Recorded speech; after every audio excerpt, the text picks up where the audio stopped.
Tem uma bomba enorme que pode acabar enterrando de vez o Brasil nessa crise que a gente está vivendo agora, e eu vou conversar um pouquinho mais sobre isso. O que aconteceu? A gente teve a votação do Copom, que é o Comitê de Política Monetária, para decidir sobre a taxa de juros, e a decisão foi de manter a taxa de juros no patamar de 10,50%. E aí você se pergunta, Raul, mas essa não seria a decisão mais correta, né? Já que, nesse momento, a gente tem uma situação que a desancoragem ali aconteceu, o governo não conseguiu atingir as expectativas do Banco Central, de fato não deveríamos manter a taxa de juros? Concordo, a gente deveria manter a taxa de juros do jeito que está. Só que aqui também a gente começa a ter um problema que pode se acentuar ainda mais. O que acontece? Quando a taxa de juros está em um patamar de 10,50% ao ano, o que significa? O cara que está ali, né, tem uma empresa, ele precisa tomar um empréstimo. E se a taxa de juros está em 10,50%, ela é a base para esse empréstimo. O empréstimo para a empresa está sendo o quê? 3, 4% ao mês. E aí aquele cara não consegue tomar um empréstimo. As empresas, em geral, não é igual você precisa de crédito porque você não tem dinheiro para comprar um iPhone, não é isso. As empresas precisam de crédito para crescer. E aí se a empresa não consegue crédito, ela não consegue contratar, ela não consegue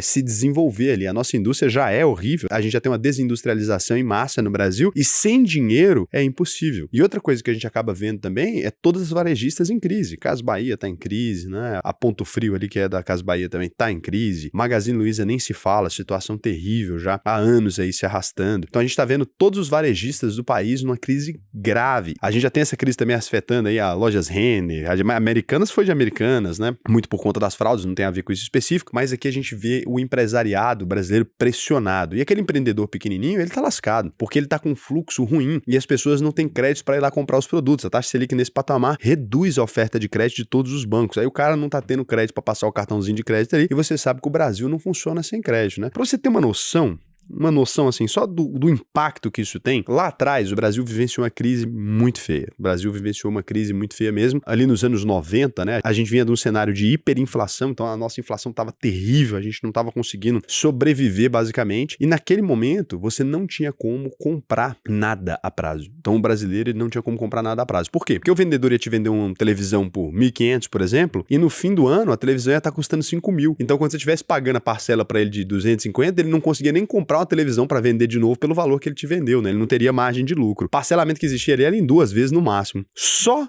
de criar uma moeda forte, né? Só da gente mudar para o Plano Real, o Brasil foi o país que mais comprou televisores no mundo no início do Plano Real. Cara, que loucura. O que mais comprou... Você imagina quanto que isso gera de emprego, quanto que isso gera de escala, né? De qualidade de vida para as pessoas. O pessoal conseguiu comprar geladeira pela primeira vez. Ninguém tinha geladeira no Brasil. Pouquíssima gente tinha. E aí a gente viu esse crescimento vertiginoso. O que a gente está vendo agora, né? A gente está vendo o contrário desse efeito. É a redução massiva de crédito, uma oferta baixa de crédito, os varejistas enforcados já não conseguem mais, as empresas de rua enforcadas também por conta desse patamar da taxa de juros. E aí você fica pensando, tudo bem, mas isso então é culpa do Banco Central, não é? Porque o Banco Central é que não está mexendo na taxa de juros. Por que o Banco Central não está mexendo na taxa de juros, né? A gente já conversou sobre isso lá atrás. Eu falei sobre isso no vídeo dessa semana, mas você precisa tentar entender, porque as pessoas estão fazendo assim, é como se fosse tomar lado, né? Se eu falar que tem que cortar a taxa de juros, eu tô falando por causa disso, porque o empresário tá quebrando. Se você perguntar pra qualquer empresário, ele tá quebrando. O cara tá quebrando e ele tava feliz que pelo menos a taxa de juros tava vindo cortando, né? Então ele tinha uma esperança de alguma coisa. Agora a esperança acabou. O cara não tem esperança mais nenhuma. Várias empresas estavam segurando ali, o cara já vai pedir recuperação judicial pra fechar. Não tem muito o que fazer agora, porque o cara não consegue sustentar desse jeito. Então quando eu tava defendendo o corte da taxa de juros, não é pra falar que o governo tá certo. É porque a gente precisa dessa taxa de juros caindo. Só que o governo não tem feito a parte dele. Pra vocês terem uma ideia, né? Em abril desse ano aqui, o ministro da Fazenda, que é o Haddad, ele anunciou uma mudança na projeção fiscal do Brasil. A nova previsão passou a ser de déficit zero para 2025 e não mais do superávit de 0,5% do produto interno bruto. Então assim, se lá atrás a gente tava falando, né, que ia ter um superávit, o Brasil ia conseguir organizar as contas em 2025, agora a gente tá dizendo pelo contrário, que a gente vai ter um déficit. Aí como é que o Banco Central pode agora cortar a taxa de juros desse jeito se a gente tem uma situação dessa? Como é que pode ir lá e cortar a taxa de juros se a gente está gastando mais dinheiro e lá na frente a gente pode ter um descontrole da inflação? Então o Banco Central não está errado. Para você ter uma ideia, né? Eu sei que tem muita gente que toma lado disso e tudo. Quem vai ser o indicado para o Banco Central do governo Lula? Já falei para vocês, o governo Lula vai indicar, né? A gente está no mandato do Roberto Campos Neto, que começou no Bolsonaro, e agora a gente vai ter uma troca. No fim desse ano, agora acaba o mandato do Roberto Campos Neto e se inicia o mandato do próximo presidente do Banco Central. O Galípolo seria o indicado do governo para fazer essa substituição ali. Ou seja, o que a gente espera? Esse cara tá alinhado com o governo? Na teoria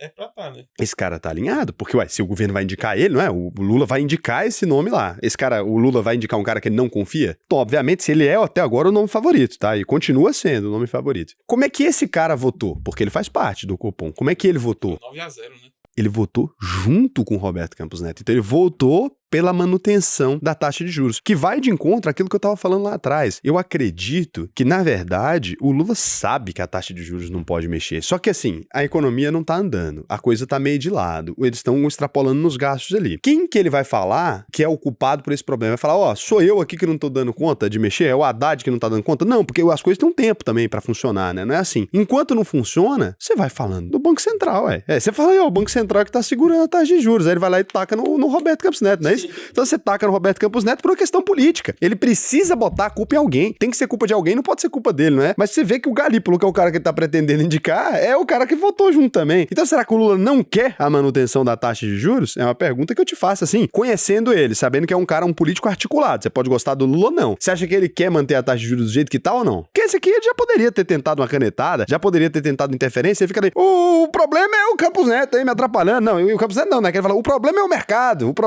porque o Copom é feito com base na análise do mercado, né? Então, assim, o que é o recado que o Banco Central tá dando? No comunicado divulgado nessa quarta-feira, o Copom afirmou que a conjuntura atual já sinaliza um processo desinflacionário mais lento e indica a ampliação da desancoragem das expectativas de inflação em meio a um cenário global desafiador. Porque os Estados Unidos tá com a taxa de juros alta, etc. Pressão no dólar, né? Se a gente abaixar agora, poderia o dólar despontar mais ainda. Esse cenário, de acordo com o colegiado, demanda serenidade e moderação na condição da política monetária por parte da instituição. É claro, mexendo nisso aqui também a gente poderia ter um problema ainda maior na pressão com relação ao preço do dólar, né? Ainda no comunicado, o Copom também ressaltou que decidiu com unanimidade e também mandar um recado, porque lá atrás estavam falando, o Copom tá dividido, agora eles mandaram aqui em unanimidade, por interromper o ciclo de queda dos juros, destacando que o cenário global incerto e o cenário doméstico marcado por resiliência na atividade, elevação das projeções de inflação e expectativas desancoradas, ou seja, o governo não tá conseguindo se ancorar, se organizar ali, demanda maior cautela. A política monetária deve se manter contracionista por tempo suficiente em patamar que consolide não apenas o processo de desinflação, como também a ancoragem das expectativas em torno de suas metas. Então, governo, restabeleça suas metas, consiga fazer a inflação reduzir, que a gente mexe. O comitê ainda reforçou que se manterá vigilante e relembrou que eventuais ajustes futuros na taxa de juros serão ditados pelo firme compromisso de convergência da inflação à meta. Então, se a meta está definida ali e não estivermos chegando próximo dela, se a gente estiver saindo da meta, né, para dentro da margem de tolerância, a gente vai ter que manter a taxa de juros. Isso aqui precisa ser um compromisso, assim, clássico do governo, porque essa taxa de juros, nesse patamar por muito tempo, pode afundar o Brasil numa recessão que a gente desconhece, porque realmente o comércio, a atividade comercial, ela não está suportando. Se você vê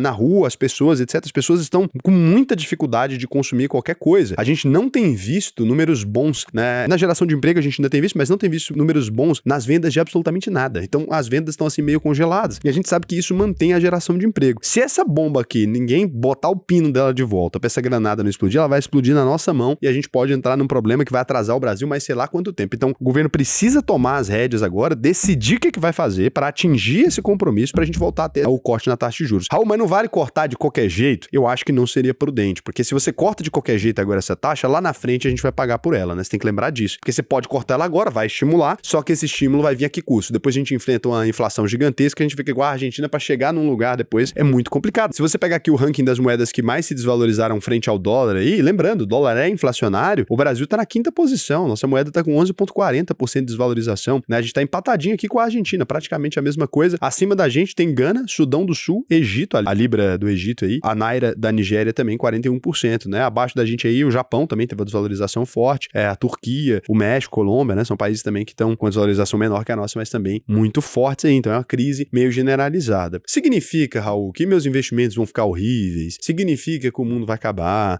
Sei lá o quê? Claro que não. Primeiro que, se você acompanha o canal aqui há muito tempo, você não investe em varejo, né? De modo geral. A gente tem um ciclo legal de commodities, a gente tá entrando num ciclo muito bacana. Tá ali um movimento perfeito, a gente precisava ajustar as coisas para poder aproveitar esse movimento, né? A gente tá num boom das commodities. Então, se a gente conseguir ajustar as coisas, gente, se a gente conseguir só encaixar aqui, direitinho e colocar o Brasil no rumo certo, a gente realmente vai ter aí, falta pouca coisa, falta alguns ajustes que a gente precisaria se comprometer para chegar lá. A gente pode conseguir realmente fazer desses próximos anos aí, anos bons, né? Pro mercado de modo geral. Eu sei que às vezes você fica pessimista, sei lá o quê, mas tem que lembrar que o Brasil tem uma grande grande economia, né? Uma economia resiliente, apesar dos pesares, a gente tem problema na condução da economia, mas tem economia resiliente, a gente está num processo legal das commodities. Pode ser que, se acentuar a crise, você sabe, né? Se desenham grandes oportunidades, não tem jeito, em crise a gente desenha grandes oportunidades. Se ficar muito acentuada, a taxa de juros vai ter que voltar a subir, renda fixa vai ficar legal. Se a taxa de juros começar a ser cortada forte, você vai fazer uma marcação a mercado com o título que você pegou agorinha, quando a taxa Selic estava 13. Então, assim, de todo jeito, para quem sabe o que tá fazendo na condução agora, você tá com as rédeas na mão aqui. Crise, não crise, tá ok? Em todo canto tem oportunidades pro mercado financeiro, ninguém fica sem ganhar dinheiro se souber o que tá fazendo, né? O importante para você, então, é isso, é se preparar para esse momento. Raul, vou fazer caixa, não mexe com isso, porque você ficar com dinheiro no momento que o real tá desvalorizando é ruim, né? Deixa o dinheiro investido, viu? Não sai fora do mercado e fica esperando a oportunidade, não, que você